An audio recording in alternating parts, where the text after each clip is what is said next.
드린 말씀을 중심으로 오직 하나뿐인 only one 이런 제목으로 하나님의 말씀을 전해드리겠습니다. 성도님들 중에서 새 차를 사가지고 저한테 보여주면서 기도해 달라고 하시는 분들이 있습니다. 얼마 전에는 토요타 라브퍼, 토요타 차 중에서 잘 나가는 차인데 그거 사신 분이 있습니다. 그 차의 뒷모습을 보면은 특별히 옛날에는 그 차의 뒤에 그 보란 뜻이 스페어 타이어가 뒤에 정면에 딱 붙어 있었습니다. 그런데 요즘에 나오는 모델들은 전부 다 스페어 타이어를 다 띄워버렸습니다. 아예 없습니다. 왜 그럴까요? 그 스페어 타이어 쓸 일 거의 없기 때문에 그렇습니다. 여러분에게 한번 물어보고 싶습니다. 여기 캐나다에서요, 자동차 몰고 다니면서 스페어 타이어 써보신 분 있어요? 예, 한 분 딱 있네요. 저희 경우는 뭐 28년째 여기 캐나다에서 자동차 몰고 다니지만은 스페어 타이어 써본 적 한 번도 없습니다. 물론 타이어 펑크가 난 경우도 있지만은 그런 경우는 뭐 일시적으로 공기 주입하는 기계가 제 차 안에 있으니까 그것으로 공기 주입해가지고 가까운 정비소로 가져갑니다.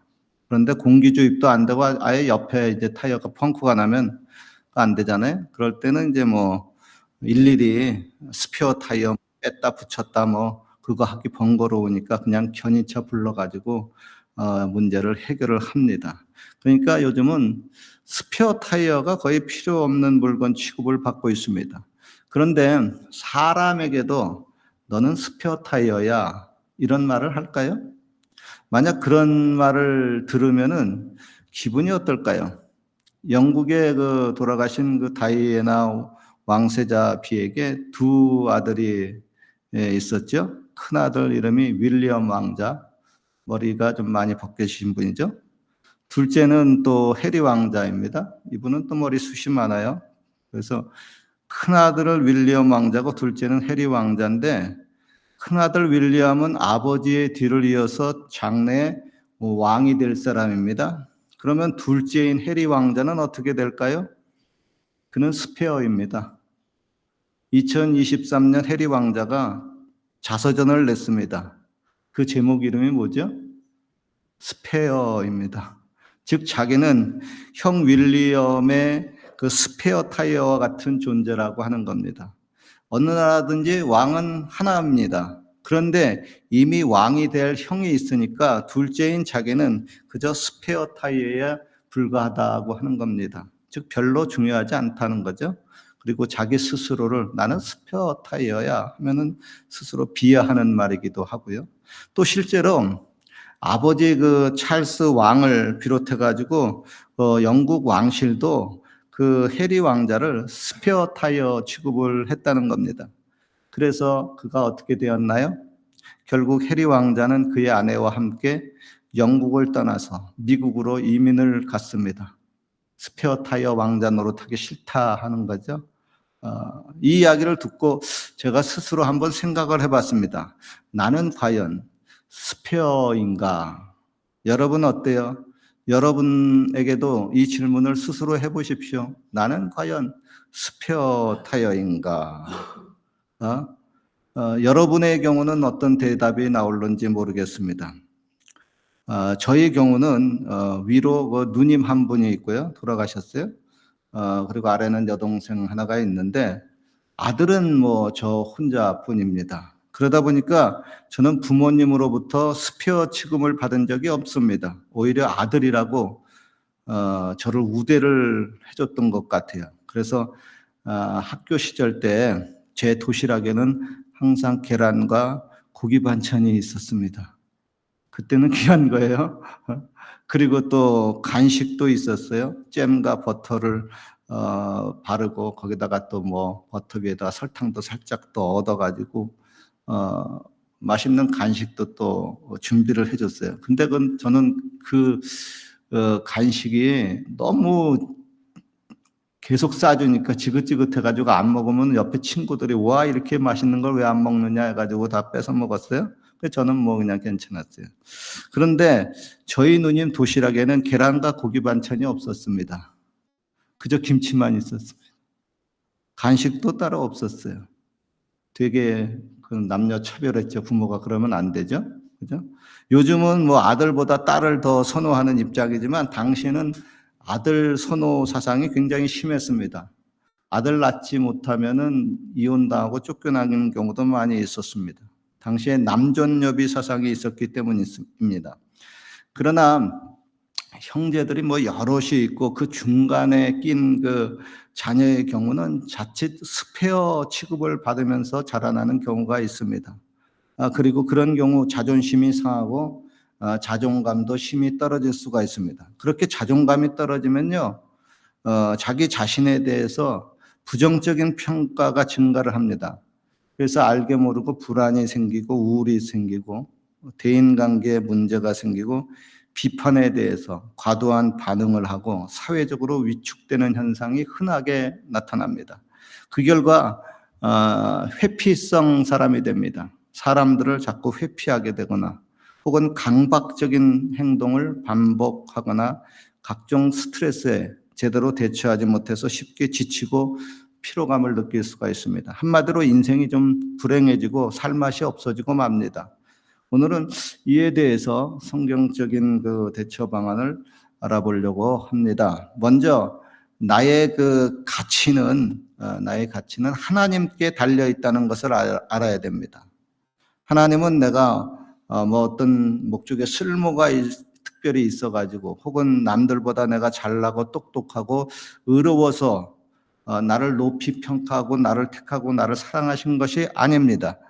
도리어 내가 못나고 부족하고 연약하고 아유 저거 부족하다 저거 참 보기 딱하다 불쌍하기 때문에 나를 택하고 나를 사랑했다고 하는 겁니다.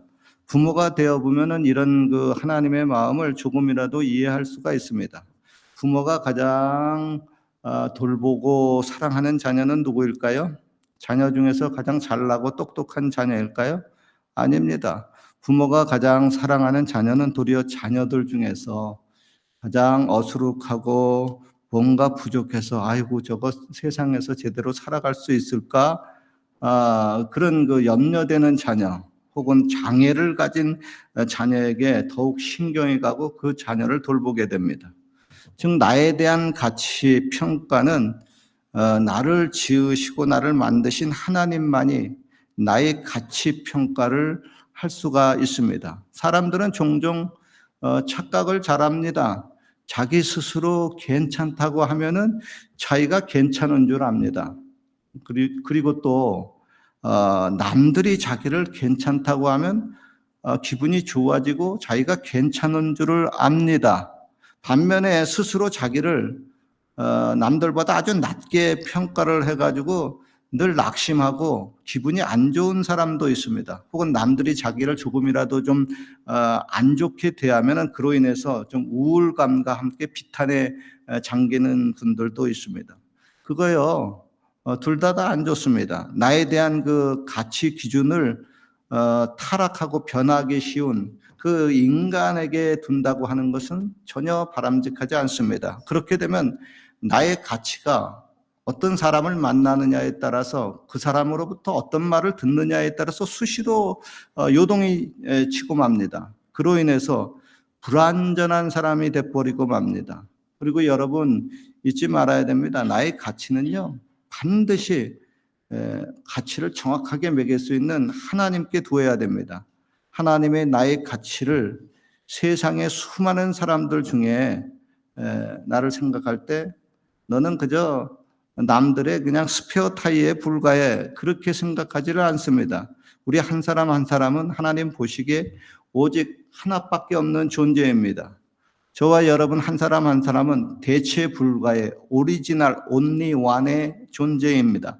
하나님은 당신을 위해서 하나뿐인 독생자를 희생하셨을 만큼 너무나도 귀중한 존재입니다. 그 이름도 찬란한 하나님의 자녀입니다.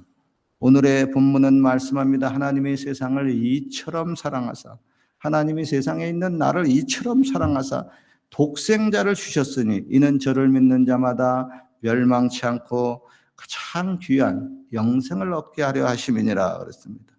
성경에 여러분 예수님을 가리켜서 오직 하나밖에 없는 독생자 외아들임을 강조합니다. 그 하나밖에 없는 자녀, 너무나도 귀한 독생자 자녀를 저와 여러분에게 주셨다는 겁니다. 주셨다는 것은 뭐예요? 예수님을 죽이고 대신 나를 살리셨다고 하는 겁니다. 부모가 되어보신 분들은 이 말이 의미하는 것이 뭔지 대충 아실 것입니다. 자녀는 부모에게 있어가지고 그 무엇보다 중요합니다. 부모에 있어가지고 가장 중요한 것은 집도 차도 뭐 많은 돈이 있는 통장도 아닙니다. 가장 중요한 것은 부모에게 있어서 바로 그 자녀입니다. 이 세상을 다 준다고 해도 내 자녀하고는 바꿀 수가 없습니다. 내 자녀는 내 생명보다도 귀중한 존재입니다. 그런데 하나밖에 없는 그 외아들을 하나님의 십자가에 못 박아 죽도록 내어주신 하나님은 도대체 어떤 하나님입니까? 아니, 하나님 도대체 미쳤어요? 돌았어요? 정신이 나갔어요? 라는 생각이 듭니다. 즉, 하나밖에 없는 그 외아들을 내어주신 하나님의 마음을 생각해 보면 그 도저히 하나님이 정상적인 것 같지 않습니다. 그만큼 독생자를 내어주신 하나님의 그런 결정은 너무나도 쇼킹스러운 결정입니다. 제가 목사로서 이 귀한 하나님의 그 희생과 사랑을 성도님들에게 어떻게 하면은 그냥 심플한 지식이 아니라 어떻게 좀 감동적으로 좀 전하고 싶어가지고 뭔가 좀 좋은 좀 새로운 예화가 있었으면 좋겠다. 막 뒤집어 찾아봤어요. 그 중에서 그래도 좀 감동적인 귀한 예화를 발견해서 소개를 합니다. 이 이야기는 실화의 모티브를 얻은 예화입니다. 옛날 유럽의 한 작은 마을에 강을 이제 가로지르는 다리가 있었습니다. 그리고 그 다리 위에는 열차가 지나갈 수 있도록 철로가 있었고 그 다리 밑으로는 큰 배가 지나갈 때가 되면은 신호원이 수동으로 다리를 올리는 그런 구조였었습니다. 반면에 기차가 올 때는 신호원이 역시 수동으로 철로가 깔린 그 다리를 내려서 연결해야 됐고 그 타이밍에 맞춰서 정확히 철도를 따라서 열차가 딱 지나가야 수백 명이 열차에 탄 사람들이 안전하게 지나갈 수가 있었습니다. 그런데 그 마을에 한 어린 아들을 둔 신호원이 있었습니다. 그는 그날 그 외아들과 함께 근무를 나갔습니다. 어린 아들은 신호실 옆에서 놀고 있었고 아버지는 다리를 들어 올려서 큰 배가 한척 통과할 수 있도록 만들어 주었습니다. 곧 이어서 이제 도착할 열차를 위해서 다리를 다시 내려야만 합니다. 그런데 그 순간 근처에서 놀던 아들이 그만 큰 기계 틈에 발이 걸려가지고 움직이지 못하게 됐습니다. 아버지는 아들의 비명과 울음소리를 듣고 정신이 아찔했습니다. 남은 시간은 30초밖에 안 남았습니다. 아들을 구하러 내려간다면 기차는 철로가 있는 다리가 내려오지 못해서 강물에 빠져 그 열차는 강물에 떨어지고 수백 명이 죽게 됩니다. 아버지는 둘 중에 하나를 선택해야만 했습니다. 이때 아버지는 울부짖으며 레버를 당겨서 다리를 내렸습니다. 그로 인해서 기차는 무사히 지나갔고 승객들은 아무 일도 없었다는 듯이 열차 안에서 간식을 먹으며 웃고 떠들며 기차 안에서 즐겁고 평화롭게 지냈습니다. 그러나 그의 외아들은 기계 틈에 끼어서 몸이 찢어져 버리고 말았습니다. 그리고 그날 그 기차 다리 밑에는 눈물에 젖은 아버지가 피범벅이 된 아들의 시체를 품에 안고 통곡을 하고 꺼이 소리내고 한참 동안 울고 있었습니다. 사랑하는 성도 여러분, 그 옛날 십자가의 사건이 바로 이와 같습니다. 그 십자가에 달려 독생자 예수님이 저와 여러분 대신에 몸을 찢고 비참히 피를 흘리고 죽어야만 너와 내가 살아나게 됩니다. 어찌 보면은 이 이야기는요, 예수님 안 믿는 불신자들도 한 번쯤은 다 들었던 너무나 뻔한 기독교 이야기입니다. 이제 사람들은 더 이상 이 이야기에 잘 감동하지를 않습니다. 그러나 우리는 영원히 잊지 말아야 됩니다. 하나밖에 없는 그 외아들을 죽는 그 모습을 지켜보아야만 했던 그 하나님 아버지, 그 뼈저린 그 눈물과 통곡 소리를 들어야만 합니다. 몇 주 전에 제가 하늘의 아버지, 딸의 아버지라는 제목의 설교를 하면서 그만 마지막에 좀 티가 나게 울었습니다. 제가 그 설교를 마치고 우리 일남성계 분들하고 같이 식사를 하는데 그분들이 저에게 묻더라고요. 목사님, 왜 우셨어요? 여러분, 제가 왜 울었을까요? 알아맞혀 보십시오. 집에 돌아오자 저희 집사람이 한국의 장인어른과 통화를 하고 난 후에 또 묻습니다. 왜 설교를 하다가 울었어요?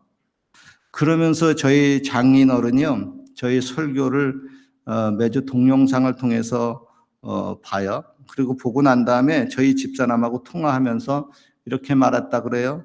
김 목사가 아마 돌아가신 아버지가 보고 싶어서 울었던 모양이다. 그 이야기를 듣고 저희 집사람이 재차 확인하는 차에 저에게 물은 겁니다. 그래요? 돌아가신 아버지가 보고 싶어서 울었어요? 이에 대해서 저는 이렇게 대답했습니다.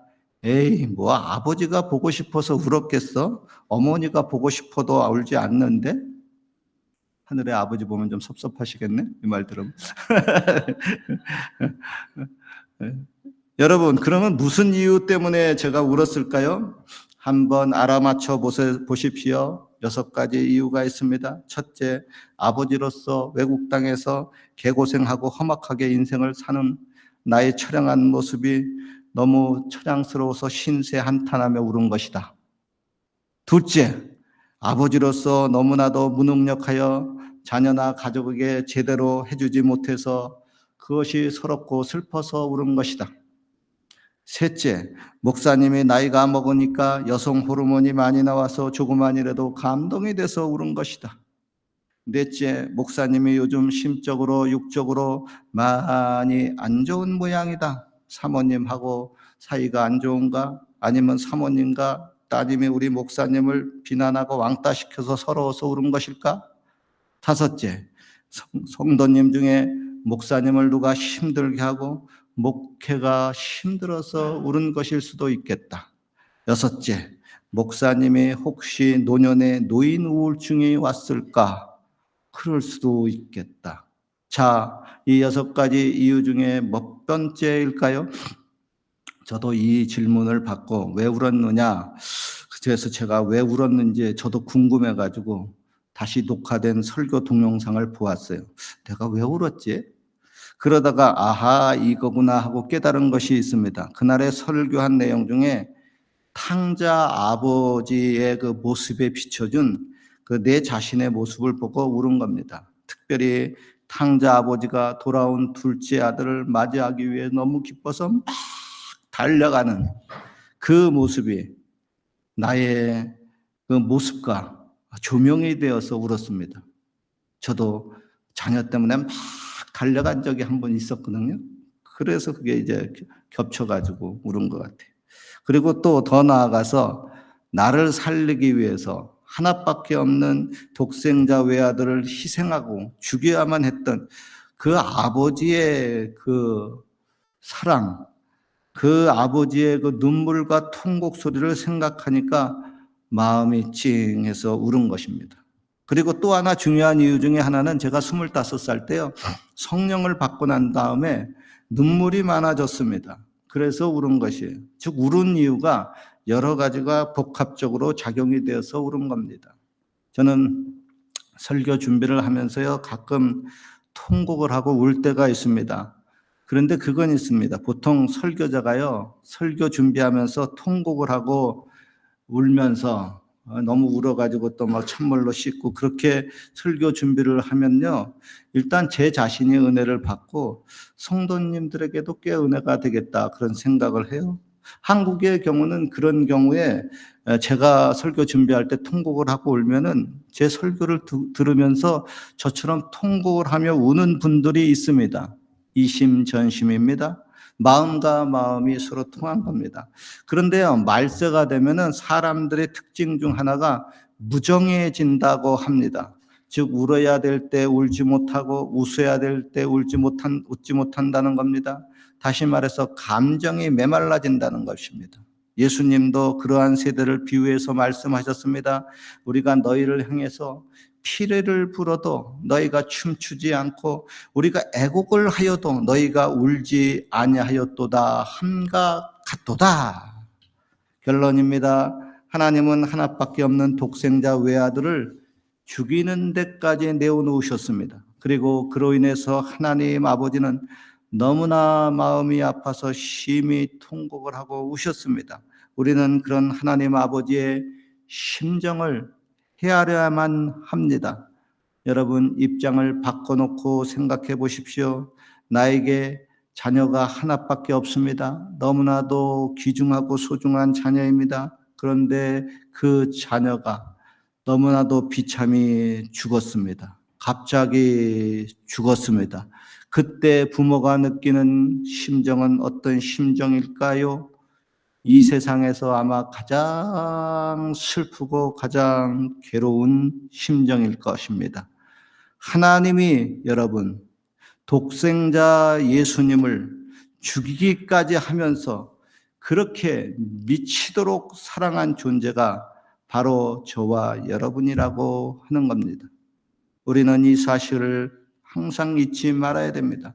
오늘도 하나님은 저와 여러분들에게 말씀합니다. 얘야, 내가 너를 얻기 위해서 내 하나밖에 없는 독생자 예수님을 희생했단다.